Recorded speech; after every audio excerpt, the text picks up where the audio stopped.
วัสดีค่ะอิงฟ้านะคะในซีรีส์หยดฝนกลิ่นสนิมนะคะก็รับบทเป็นสารวัตรตุลค่ะสวัสดีค่ะชาร์ลอตออสตินนะคะรับบทเป็นแพทย์นิติเวชค่ะชื่อเชอรันค่ะ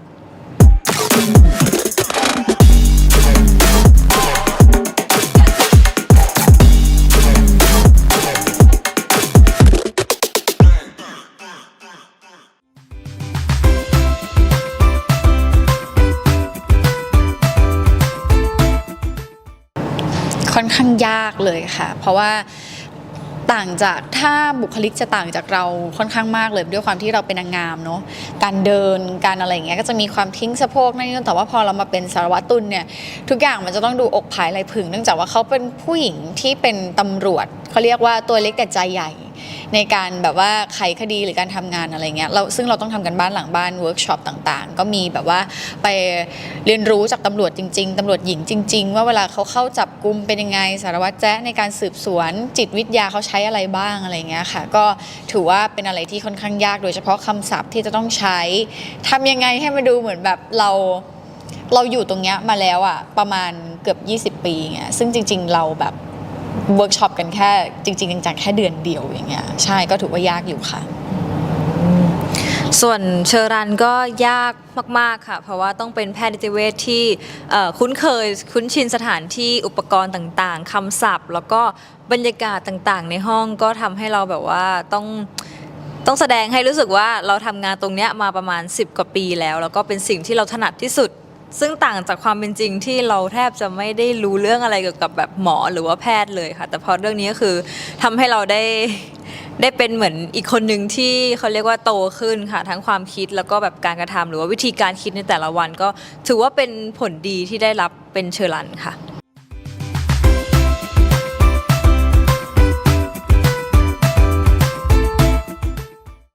อันดับแรกเลยก็คือไปดูหน้างานจริงๆค่ะที่กรมนครบาลเลยของการสืบสวนว่าเขามีวิธีกระบวนการทำงานยังไงบ้างคือต้องบอกว่าความโชคดีของเราของทางทีวีทันเดอร์ที่สามารถเข้าไปแบบว่าขอความรู้ได้เนื่องจากว่าจริงๆก่อนหน้านี้การสืบสวนเขาจะปิดเป็นความลับหมดเลยการเป็นนักสืบสวนคือเขาจะไม่เปิดเผยตัวเลยว่าเป็นใครโดยกระทั่งที่เราไปเจอสารวัตรแจ๊ะเนี่ยเขาก็ไม่เปิดแมสให้หนูดูไม่อะไรทั้งสิ้นเพราะเขาก็ไม่อยากให้รู้ว่าตัวตนจริงๆเป็นยังไงแต่ว่าด้วยความในซีรีส์โอเคเราไม่ได้แบบถึงขั้นนั้นอะไรเงี้ยแต่ก็ต้องเรียนรู้วิธีการทำงาน1 2 3 4ว่า1เลยเวลาเราจะดูใครแล้วในฉากเนี่ยมันจะต้องมีการสืบสวนคนสอบสวนคนอะไรเงี้ยค่ะซึ่งเราต้องใช้หลักจิตวิทยานิดนึงแต่ว่าความโชคดีของฟ้าคือเวลาเราทำงานในการเป็นนางงามเนี่ยฟ้าเคยแบบว่าอยู่ในห้องดำแล้วต้องสอบสวนน้องๆเราก็ใช้จิตวิทยาตรงนั้นน่ะเอามาใช้ในการแบบว่าสอบสวนผู้ต้องหาหรือผู้ต้องสงสัยอะไรเงี้ยค่ะก็เรียกได้ว่าความเป็นอิงฟ้าก็มีความโชคดีที่เราสามารถเอามาอัดแอปกับสารวัตรตุลได้แต่ถือว่าก็ยากอยู่พอสมควรโดยเฉพาะผู้ต้องสงสัยในเรื่องค่อนข้างที่จะแบบว่ามีรูปร่างที่ตัวใหญ่กว่าเราแล้วเราเป็นผู้หญิงที่จะต้องเข้าไปจับกุมหรืออะไรเงี้ยต้องทะมักทะแมนเราต้องเอาให้อยู่อะไรเงี้ยค่ะก็ถือว่ายากเหมือนกันค่ะของหนูวิธีการเตรียมตัวก็จะไปดูซีรีส์แนวนิติเวชค่ะทั้งของทางทีวีทันเดอร์ด้วยแล้วก็ของทางแบบของเกาหลีด้วยก็จะมีความคล้ายคลึงกันก็จะดูวิธีการถ่ายทำแล้วก็จะดูเขาเรียกว่า process ของการชันสูตรค่ะก็จะดูเป็นเหมือนเป็นไกด์ไลน์ให้ตัวเองแต่ว่าผลสุดท้ายเราก็ต้องมีคุณหมอมาช่วยค่ะก็โชคดีที่มีพี่หมอหมิวที่เป็นแพทย์นิติเวชจริงๆมาคอยสอนคอยควบคุมแล้วก็คอยกำกับเวลาตอนที่เราอยู่หน้าเสร็จว่าต้องจับมีดแบบนี้นะหรือว่าขั้นตอน1 2 3 4ในการนิติเวชนี่คืออะไรบ้างแล้วก็โชคดีที่ได้มีการเวิร์กช็อปก่อนทุกครั้งก่อนที่จะไปมีการถ่ายทำกันจริงๆค่ะก็ถือว่าเวลาถ่ายทำจะได้โฟลว์แล้วก็ผ่านไปได้อย่างรวดเร็วค่ะถ้าเราไม่ได้เข้าไปในหน้างานจริงๆนะคะเข้าทั้งคู่เลยค่ะเข้าไปหน้างานจริงๆแต่ว่าที่เข้าไปนี่คือไปดูวิธีการของแพทย์ว่าเวลาเขาอยู่ในห้องเนี่ยเขาพูดคุยอะไรกันเขาตึงเครียดกันไหมหรือว่าเขาพ่นคำศัพท์แบบเหมือนที่เราเห็นในซีรีส์หรือว่าในหนังไหมซึ่งก็ให้ไปดูบรรยากาศไปดูวิธีการขั้นตอนเพื่อให้เราได้นำมาอัดแอปแล้วก็ปรับใช้กับตอนเราต้องถ่ายซีรีส์ค่ะ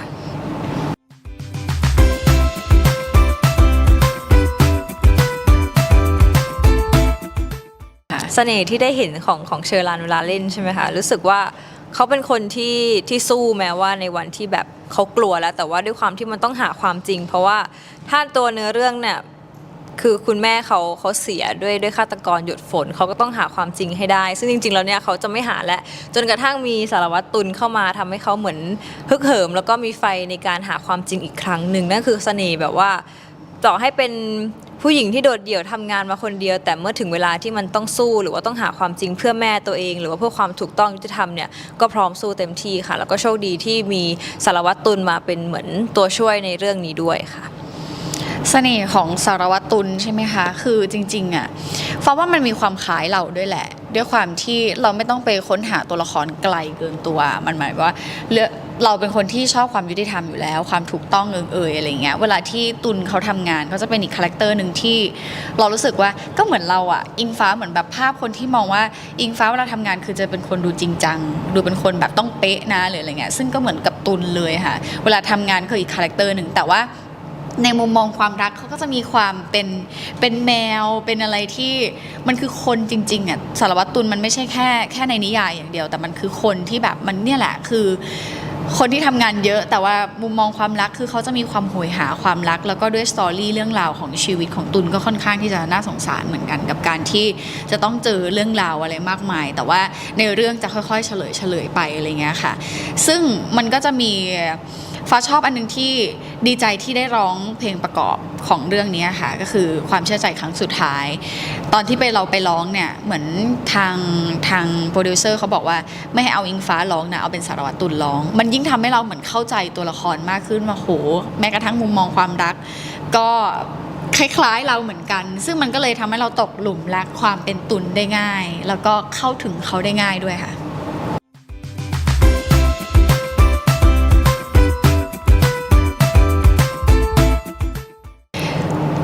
ก็จริงๆมีหลายฉากเลยมันมีทั้งแบบดิ่งไปสุดเลยแล้วก็น่าจะเป็นในเรื่องพาร์ทของครอบครัวเพราะด้วยเนื้อเรื่องคือจริงๆเราเป็นคนเซนซิทีฟเรื่องของความรักคนในครอบครัวอยู่แล้วอะไรเงี้ยค่ะแล้วเนื้อเรื่องมันจะมีพาร์ทหนึ่งที่มันสุดคือตอนนั้นจำได้เลยว่าเราสั่นไปทั้งตัวเลยอะไรเงี้ยแต่เราก็ไม่กล้าพอเขาคัดไปแล้วมันยังคงอยู่ยังไม่ได้ออกไปอะไรเงี้ยเราก็เก็บไว้หลายวันเพราะว่าจำได้ว่าช่วงนั้นเราต้องถ่ายหลายวันติดกันตัวเราเองเราก็เลยเลือกที่จะงั้นก็ยังไม่สลัดออกก็ยังเก็บเอาไว้ก่อนละกันเพื่อที่จะได้ส่งสำหรับวันพรุ่งนี้และวันต่อๆไปอย่างเงี้ยมันเลยกลายเป็นเหมือนแบบเป็นคนที่พูดน้อยไปเลยแล้วก็หน้าออกเวลาที่เรารู้สึกแบบคิดอะไรทำอะไรอย่างเงี้ยค่ะซึ่งความซับซ้อนในตัวตุลเนี่ยก็ค่อนข้างเยอะเพราะความที่เขาเป็นคนแบกโลกทั้งใบไว้ที่ตัวเองแล้วก็ไม่ค่อยที่จะระบายสิ่งที่แบบที่ตัวเองกดดันหรือตัวเองเครียดให้กับคนอื่นฟังอะไรเงี้ยก็เลยค่อนข้างที่จะยากซึ่งมันเป็นจุดฉากที่เป็นไคลแม็กซ์ของเรื่องที่จะได้เห็นกันค่ะมันมีเยอะมากเลยอ่ะมันถ้าโหมันมีซีนหนึ่งที่เราต้องทำการสอบสวนหรือสืบสวนสอบสวนกับทางฆาตกรค่ะแล้วมันเป็นซีนเช้าแล้วหนูรู้สึกว่าพอหนูอ่านบทปุ๊บเราต้องหนูขับรถไปทำงานเองก็คือไปที่ถ่ายทำเองแล้วก็เราก็ต้องบิวตัวเองก็แบบตอนนี้เราคือเชอรันที่กำลังขับรถไปสอบสวนฆาตกรที่ฆ่าแม่เรานะคือเหมือนเป็นการคิดเหมือนบิวตัวเองบิวตัวละครมาตั้งแต่บ้านอย่างเงี้ยพอไปถึงปุ๊บมันก็มีทั้งมวลแบบด้วยบรรยากาศห้องด้วยแล้วก็ไฟหรือแบบบทด้วยเขาเรียกว่าอารมณ์นักแสดงนะตอนนั้นมันทำให้เราแบบว่ายิ่งลงลึกเข้าไปกับฉากเหตุการณ์นั้นค่ะจนไม่แน่ใจว่าไปหรือยังแต่ว่าถ้าสมมติว่าเห็นก็คือจะรู้เลยว่ามันเป็นความรู้สึกที่ทั้งจุกในอกแล้วแบบจะโวยวายก็ไม่ได้เพราะด้วยความที่เป็นเชอรันอะไรอย่างเงี้ยก็ต้องมีความเหมือนเก็บเอาไว้แล้วก็กดความโกรธเอาไว้ค่ะก็มีหลายซีนค่ะเชื่อว่าทุกคนถ้าดูน่าจะรู้เลยว่าแต่ละซีนก็คือจะแบบมันคือเชอรันจริงๆอะไรอย่างเงี้ย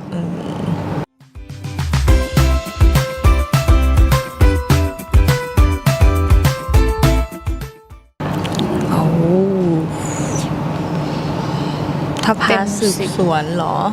ก็ให้เต็ม10นะคะเพราะว่ามันมีทั้งหมด10ตอนเนื้อเรื่องมันจะค่อยๆไล่ไปอะไรอย่างเงี้ยค่ะความเต็มที่ของตำรวจในการทำงานไม่ว่าจะเป็นฟ้าไม่ว่าจะเป็นสารวัตรตุล จ่าภูผู้กองจิวหรือว่าคือความเข้มข้นของการทำงานพาตำรวจเรื่องนี้ก็น่าสนใจเช่นเดียวกันเพราะว่าไม่ได้มีแค่มุมมองเรื่องของความรักอย่างเดียวอะปัญหาที่มันเกิดขึ้นในการสอบสวนกับการทำงานร่วมกันตำรวจมันมีแบบบิ๊กเตดมีนั่นนี่นู่นโอ้โหสนุกมากแล้วก็ในถ้าในมุมมองของฟ้าที่มองไปถึงสารวัตรตุลในการทำงานการสืบสวนการไขคดีต่างๆฟ้าให้เขาเต็ม10เลยถ้าในพาร์ทสืบสวนก็ให้คะแนนเต็ม10เหมือนกันค่ะด้วยความที่เราก็ได้ตำรวจจริงมาด้วย แล้วก็ได้เขาเรียกว่านักแสดงที่มากฝีมือมาด้วย รวมถึงนักแสดงที่ร่วมในการสืบสวนสอบสวนก็รู้สึกว่าเหมือนเราได้เห็นฉากนั้นจริงๆในชีวิตจริงที่ไม่ใช่แค่ในซีรีส์แต่ณตอนนั้นคือมันเป็นแบบตัวละครจะต้องถ่ายทอดออกมาให้รู้สึกว่ามันคือช่วงที่มันทุกคนจะต้องมีความหายใจไม่ออกเวลาดูตอนสอบสวนหรือว่าสืบสวนรู้สึกว่ามันมีความเรียลมากๆค่ะก็อยากจะให้ติดตาม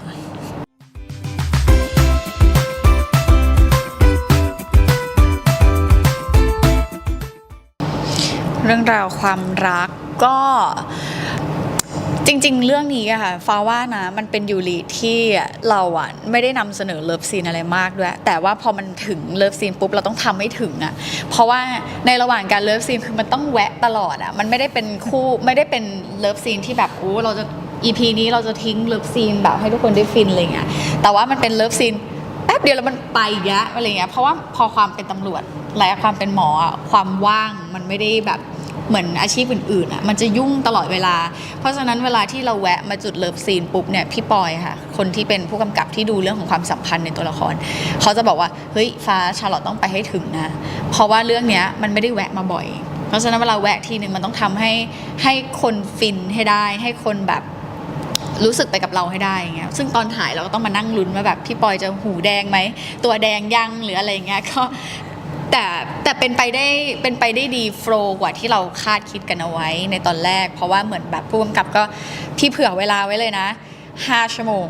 เพราะเขาคิดว่าเราแบบเฮ้ยมันดูแบบเคมีมันจะมากันไหมอะไรเงี้ยเพราะว่ามันเป็นเลิฟซีนที่ถึงเนื้อถึงตัวกันมากที่สุดตั้งแต่เราเล่นมาอะไรเงี้ยค่ะแต่ว่าพอถึงเวลาจริงพอเราแบบขออนุญาตกันก่อนแล้วก็เล่นกันอะไรเงี้ยก็กลายเป็นว่าโฟล์กว่าที่วางเวลาไว้เสร็จเร็วก่อนที่จะแบบเวลากำหนดอะไรเงี้ยก็ถือว่าเป็นศิลปะการเลิฟซีนของพวกเราที่แฟนๆน่าจะชอบแล้วก็รอคอยกันมานานอยู่ค่ะ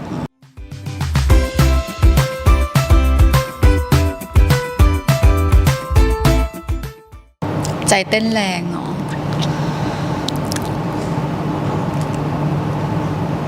ของหนูมีไหมหนูมีตอนที่อยู่ที่บ้านสารวัตรตุลแต่ว่าจำไม่ได้ว่ามันจะเป็นช่วงไหนเพราะว่าวันนั้นคือเราเน้นเลิฟซีนกันแบบค่อนข้างที่จะเยอะทีเดียวอะไรเงี้ยมันก็มีค่ะที่แบบรู้สึกร้อนแบบว่าเฮ้ยร้อนด้วยความที่พอมันอนุญาตแล้วเนี่ยเขาไม่ใช่แค่ต้องการซีนนี้แล้วคือตัดคัดคือเขาต้องการให้มันไหลไปเรื่อยๆแล้วดูว่าร่างกายเรา2คนคือตอบสนองในเลิฟซีนได้มากประมาณไหนอะไรเงี้ยมันก็เลยเหมือนไปต่อเรื่อยๆเรื่อยๆเรื่อยๆจนกว่าพุ่มกับจะพอใจแล้วก็มีซีนที่สวยสำหรับซีนนั้นก็กว่าจะคัดได้ก็ไหลไปยาวอยู่ค่ะของฟ้าหรอไม่ถึงกับใจเต้นแรงเพราะว่าจริงๆคือเราเคยแบบเข้าเลิฟซีนกันมาก่อนหน้านี้2 เรื่องแล้วเรื่องนี้เป็นเรื่องที่3พอมันเหมือนมันมีภูมิคุ้มกันที่เราแบบเคยใกล้ชิดกันไปแล้วพอมาเล่นเรื่องนี้เหมือนหนูก็ปล่อยแบบจัดเต็มเลยอะไรเงี้ยคือเป็นการแบบอนุญาตให้เป็นตุนได้เต็มที่เลยนะอยากทำอะไรหมอรันอะไรเงี้ยอยากสื่ออะไรกับเขาอยากอะไรเงี้ยทุกอย่างมันก็เลยแบบไปเองโดยที่เราแบบเราไม่ได้กักเลยใช่มันก็เลยแบบความใจเต้นไม่ได้มีมากแต่มันเป็นความแบบคือความมุ่งมั่นอย่างเดียวที่จะไปให้ถึงตรงจุดตรงนั้นอะไรอย่างเงี้ยใช่จนแบบบางทีแบบเขาสั่งคัดไปแล้วแต่ว่าหูยังดับอยู่อะไรเงี้ยก็ยังเล่นอยู่ก็มีค่ะต้องไปรอดูใน Behind the Scene ค่ะ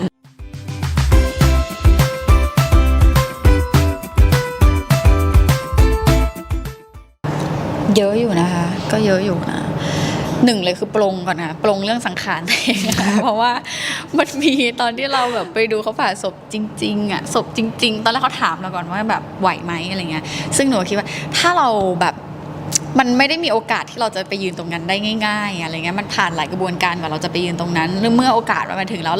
ลองไปยืนดูสักทีหนึ่งเลยค่ะซึ่งเราก็ดูตั้งแต่ขั้นตอนแรกจนจบเลยเงี้ยค่ะเพื่อที่เราจะได้ต้องไม่กลัวด้วยเพราะเวลาเราเข้าซีนจะต้อง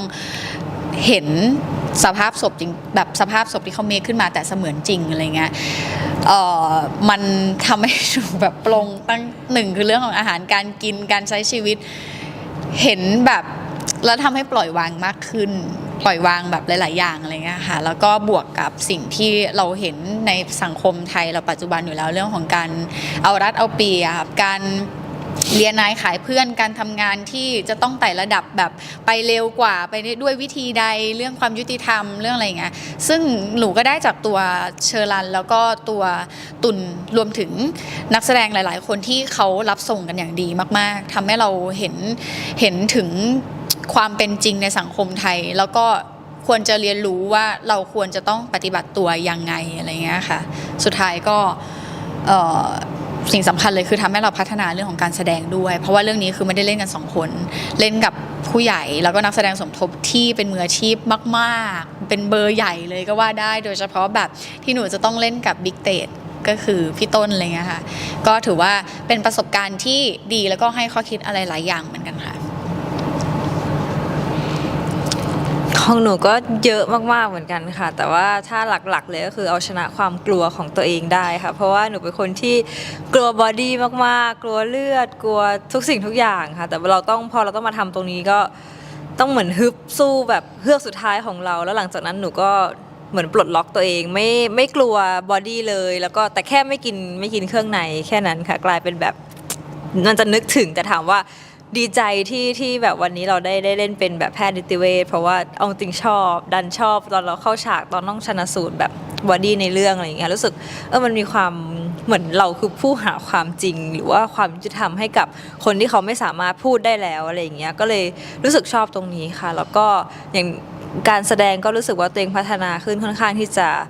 เยอะเหมือนกันค่ะแต่ก็ต้องรอดูฟีดแบ็กตัวเต็มจากทุกๆคนค่ะก็ฝากเอ็นดูด้วยนะคะ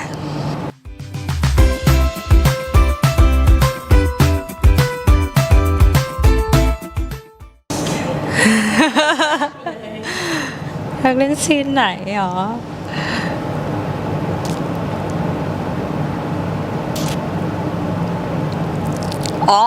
ถ้าหนูเป็นเขาหนูอยากเล่นซีนแรกที่เจอกันเพราะหนูรู้สึกว่า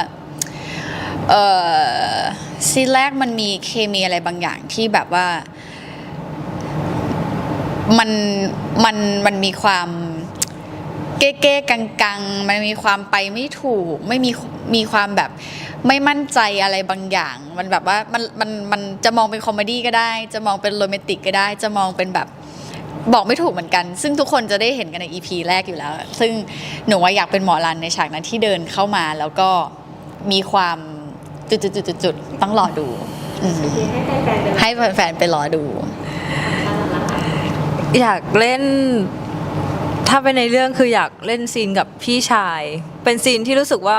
สารวัตรตุลชิลที่สุดสบายที่สุดแล้วก็ไม่ต้องมาเครียดที่สุดแหละหรือคือด้วยความที่พอแบบด้วยความเนื้อเรื่องมันเครียดอะไรเงี้ยเราเลยไม่อยากเครียดตามไปด้วยรู้สึกว่าถ้าเป็นเขาอยู่กับพี่ชายมันจะมีความเหมือนปล่อยมากกว่ามีความฟรีอะไรอย่างงี้มีความเป็นแบบเด็กพอเรียกว่าเด็กผู้หญิงอ่อนๆพี่ชายอะไรอย่างงี้มากกว่าค่ะคือไม่อยากเครียดแล้วเพราะว่าจริงๆในพาร์ทของความดราม่าในเรื่องนี้คือพอกันเลยหมายถึงว่าถ้าเราจะเลือกแบบซีนที่เป็นแบบถ้าถามว่าใครดราม่าหนักสุดเลือกไม่ได้เลย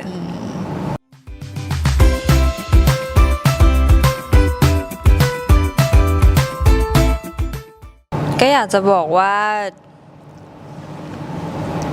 แกเก่งมากๆแล้วก็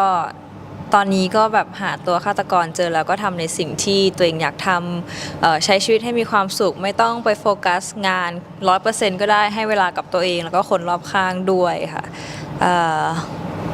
ไว้มีโอกาสก็เจอกันเพราะว่าดีใจมากๆที่ครั้งหนึ่งได้เคยเป็นเชอรันค่ะ ของหนูก็คือไม่มีอะไร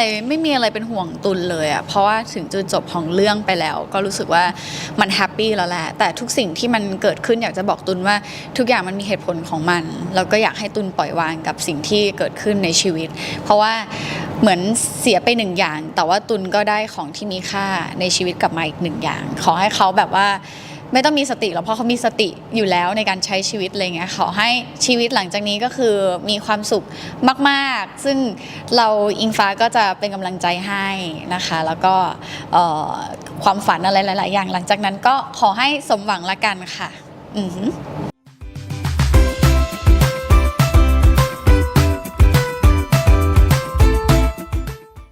หนูเป็นคนที่เชื่อว่าคนเราสามารถ lucky in love และ lucky in game ได้สุดท้ายคือถ้าเราเจอคนที่ดีอ่ะมันจะทำให้เราสามารถทำสองอย่างควบคู่กันไปได้แต่ถ้าเราเจอคนที่ไม่เข้าใจหรือทำให้เรารู้สึกไม่สบายใจแน่นอนว่ามันต้องเลือกอย่างใดอย่างหนึ่งอยู่แล้วอะไรเงี้ยค่ะความรักมันเป็นสิ่งสวยงามสุดท้ายแล้วคือถ้าสมมติว่าเราทำงานเหนื่อยแล้วเราได้กำลังใจจากคนที่เรารักมันก็ยิ่งทำให้การทำงานหรือ energy ในการตื่นมาทุกวันมันดีอยู่แล้วก็เพราะฉะนั้นสิ่งมันไม่ได้อยู่ที่เรื่องของความรักแล้วมันอยู่ที่คนมากกว่าที่เราจะแบบโฟกัสอะไรเงี้ยค่ะสุดท้ายเราก็ยังเชื่อว่าคนเราสามารถที่จะ lucky love และ lucky in game ได้ในเวลาเดียวกันค่ะเช่นกันค่ะเชื่อเหมือนกันว่าคนเราสามารถ lucky in game แล้วก็ lucky in love ได้เพียงแต่แค่ว่าเราต้องประคับประคองทั้งหน้าที่แล้วก็ความรักให้ได้ดีแล้วก็ให้ได้มีสติมากที่สุดรู้ว่าอะไรควรอะไรไม่ควรแล้วก็อย่างที่พี่ฟ้าบอกว่าถ้าสมมติว่าด้วยความที่เราทำงานกันมาแบบเยอะแล้วก็เหนื่อยถ้าสมมติว่าได้มีคนที่แบบว่าคนข้างๆคอยให้กำลังใจเราให้ความสบายใจเรามันก็เหมือนจะยิ่งทำให้เรารู้สึกดีมากยิ่งขึ้นแล้วก็สามารถทำงานต่อได้อย่างมีความสุขค่ะก็อยู่ที่คนแหละหนูว่าไม่ได้อยู่ที่อะไรหรอกค่ะ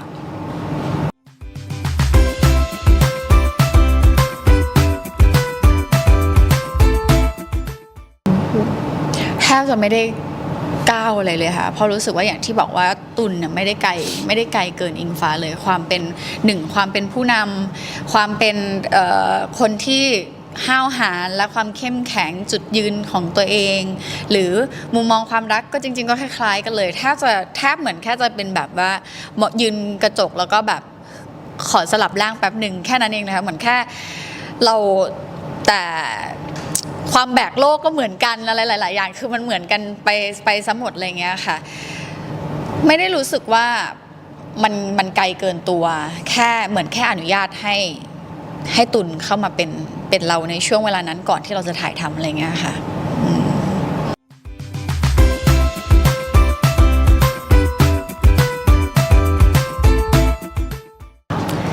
หนูแค่เข้าไปเป็นเชอรันค่ะเหมือนตั้งแต่ตอนที่เริ่มเวิร์กช็อปแล้วก็เรียนการแสดงหนูอนุญาตให้ตัวเองไปเป็นเชอรันแล้วก็ขออนุญาตเชอรันในการเป็นเขาแล้วให้เราสามารถพาเขาไปหาความถูกต้องแล้วก็สิ่งที่เขาต้องการหรือว่าความจริงให้ได้มากที่สุดค่ะโดยที่เราเองก็เรียนรู้ที่จะเป็นเขาได้อย่างสมบูรณ์แบบแล้วหนูเชื่อว่าชาร์ลอตเป็นเชอรันได้สมบูรณ์แบบที่จะทำได้แล้วค่ะ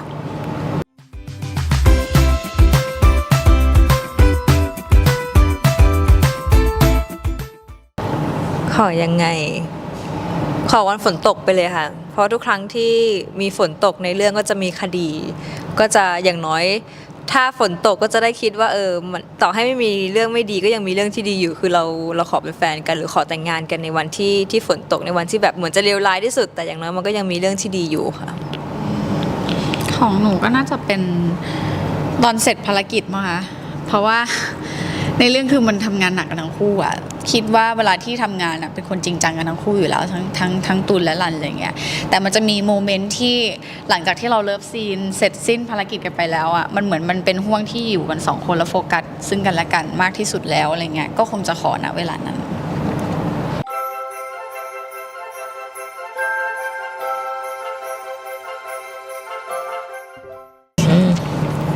ไม่มีแพลนเลยค่ะ ถ้าของปีใหม่ไม่มีแพลนเลยน่าจะทำงานคงไม่อยากไปไหนอ่ะเพราะว่า หนูเป็นคนที่ไม่ชอบเที่ยวปีใหม่เพราะจะเที่ยวหลังปีใหม่เพราะมันเป็นช่วงรถติดเป็นช่วงคนเยอะเราจะเดินทางไปไหนก็คือคนมันเยอะมากๆจะไม่ชอบการที่จะต้องยืนรอต่อคิวนานๆหรืออะไรอย่างเงี้ยน่าจะอยู่บ้านมากกว่าอะไรเงี้ยค่ะแล้วก็ช่วงนี้เป็นช่วงแบบเรากำลังทำบ้านด้วยถ้าเป็นไปได้นะคะก็อาจจะแบบเหมือนชวนกันมาทำอะไรกินที่บ้านมากกว่าดูหนังแบบ น่าจะเป็นช่วงที่เราอยากพักกันมากๆเพราะว่า1 ปีเต็มๆที่ทำงานกันมาแบบหนักอยู่พอสมควรคงน่าจะไม่อยากไปเหนื่อยที่ไหนอะ เหมือนกันค่ะไม่อยากไปเจอคนเยอะมากๆแต่อยากดูพลุนะหวังว่าที่บ้านจะมีพลุให้เห็นค่ะ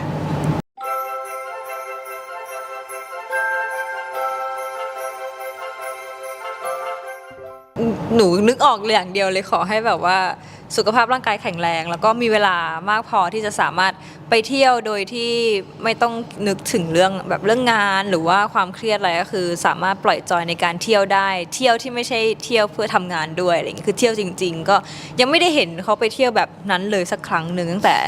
แต่รู้จักมาเขายังไม่ได้ออกนอกประเทศเพื่อไปถ่ายรูปฟิลเที่ยวของเขาเลยอะไรอย่างเงี้ยค่ะก็เลยอยากจะให้แบบอย่างน้อยหาเวลาสักอาทิตย์หนึ่งถ้าเป็นไปได้ก็ขอให้พอ1 อาทิตย์นี้พี่ฟ้าได้ไปเที่ยวที่อยากไปแล้วก็ได้ใช้เวลาใช้ชีวิตโดยที่ไม่ต้องแบบคิดเรื่องอะไรค่ะแบบปล่อยจอย ถ้าขอพรได้แบบเวอร์ๆเลยก็น่าจะขอให้ผมยาวเร็วๆมา ขอบคุณค่ะ เพราะเขาแบบอยากผมยาวเร็วอะไรอย่างเงี้ยเพราะว่าหลังจากที่เราถ่ายหยดฝนกลิ่นสนิมเสร็จไปแล้ว ก็ไม่รู้จะขออะไรเพราะคิดว่าตอนนี้เขาน่าจะสามารถที่จะ handle ทุกอย่างได้ดีแล้วอะไรเงี้ยค่ะก็น่าจะเป็นขอให้ผมยาวเร็วๆแล้วกัน หนูใช้สีเขียวอยู่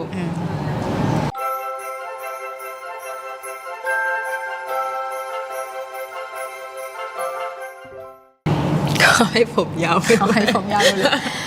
ก็ขอให้ทุกคนนะคะมีความสุขคิดว่า1 ปีเต็มๆที่เราผ่าน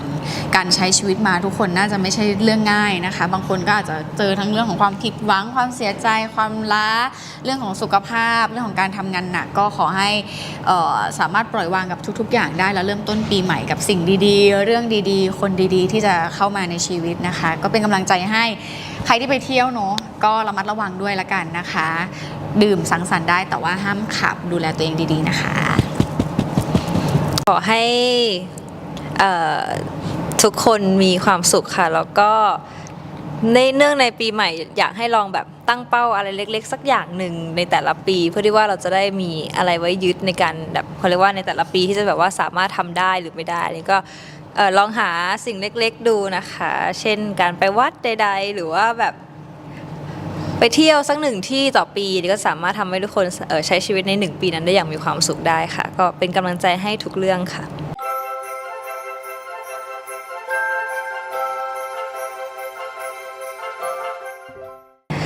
ฝากซีรีส์หยดฝนกลิ่นสนิมด้วยนะคะสามารถดูได้ทางช่องวัน31นะคะทุกวันเสาร์เวลา 3 ทุ่มแล้วก็สามารถดูอันคัตเวอร์ชันนะคะได้ทางแอปพลิเคชัน iQIYI ค่ะค่ะก็เป็น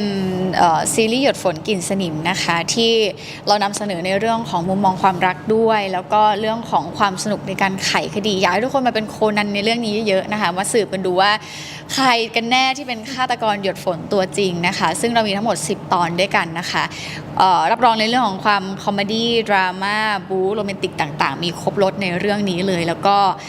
พวกเราทุกคนตั้งใจมากๆจริงๆอย่างที่บอกก็คือคนที่คุ้มที่สุดสำหรับเรื่องนี้เลยนะคะก็ยังยืนยันเหมือนเดิมว่าคือคนที่ได้ดูเรื่องนี้ค่ะฝากไว้ด้วยสำหรับซีรีส์หยดฝนกินสนิมค่ะแล้วก็ห้ามสปอยนะคะ